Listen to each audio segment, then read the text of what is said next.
الحمدللہ رب العالمین والصلاة والسلام علی رسول اللہ اما بعد بسم اللہ الرحمن الرحیم۔ سامعین محترم، اللہ رب العزت کا ان گنت احسان اور فضل ہے کہ اس نے اپنے بندوں کو اپنا قرب عطا کرنے کے لیے فرائض کے ساتھ ساتھ، فرض نمازوں کے ساتھ ساتھ کچھ نفلی نمازوں کا آپشن بھی عطا کیا، تاکہ کوئی بندہ جس قدر زیادہ نفلی نمازیں اور نفلی عبادات زیادہ ادا کرتا چلا جائے، وہ اتنا ہی اپنے رب کے زیادہ قریب ہوتا چلا جائے اور اتنا ہی اس کا گریڈ اور درجہ جنت کے اندر اونچا ہوتا چلا جائے۔ اور پھر انہی نفلی نمازوں کی وجہ سے اس کو جنت کے اندر انبیاء کرام اور صالحین کا ساتھ اور ان کی معیت نصیب ہو جائے۔ یہ اللہ رب العزت کا ہم پہ خاص احسان اور فضل ہے۔ تو اللہ رب العزت نے ہمیں جو ایسی بہت سی نفلی نمازیں عطا کی ہیں، انہی نمازوں میں سے ایک انتہائی اہمیت کی حامل نماز وہ نماز تسبیح ہے۔ نماز تسبیح کو عربی زبان میں صلاۃ و تسبیح کہا جاتا ہے۔ یاد رہے کہ صلاۃ و تسبیح کو صلاۃ و تسبیح اس وجہ سے کہا جاتا ہے، جیسا کہ نام ہی سے واضح ہے کہ اس نماز کا تسبیح سے کوئی خاص تعلق ہے، اور اللہ پاک کی حمد و ثنا کو تسبیح کہتے ہیں، اس کی پاکی بیان کرنے کو تسبیح کہتے ہیں، سبحان اللہ پڑھنے کو تسبیح کہتے ہیں۔ ویسے تو ہر فرض نماز ہو، نفل نماز ہو، سنتے ہوں، وطر ہوں، کچھ بھی کوئی بھی نماز ہو، تو ہر نماز کے اندر اللہ رب العزت کی تسبیحات بیان کی جاتی ہیں، جیسے سبحان ربی العظیم، سبحان ربی الاعلی۔ لیکن اس نماز کو بطور خاص نماز تسبیح کیوں کہا جا رہا ہے؟ اس لیے کہ اس نماز کے اندر باقی نمازوں سے ہٹ کر، باقی نمازوں سے بڑھ کر اللہ رب العزت کی تسبیحات پڑھی جاتی ہیں۔ ابھی ہم دیکھیں گے، جب اس نماز کا طریقہ سیکھتے ہیں تو پھر ہم دیکھیں گے کہ اس نماز کے اندر ایک کلمہ بلکہ 4 کلمات پہ مشتمل ایک بڑا کلمہ ادا کیا جاتا ہے اور پڑھا جاتا ہے اور بار بار پڑھا جاتا ہے، اور اس نماز کے اندر وہ کلمات جو ہیں وہ 300 مرتبہ پڑھے جاتے ہیں، اور وہ کلمات کیا ہیں؟ سبحان اللہ، الحمدللہ، ولا الہ الا اللہ، واللہ اکبر۔ یا اس کی ترتیب آپ اس طریقے سے بھی بنا سکتے ہیں، سبحان اللہ والحمدللہ ولا الہ الا اللہ واللہ اکبر۔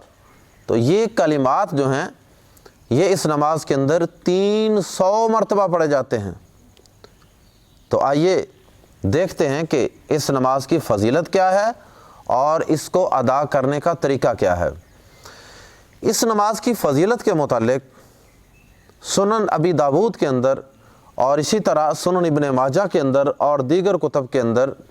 یہ حدیث موجود ہے۔ نبی صلی اللہ علیہ وسلم نے اپنے چچا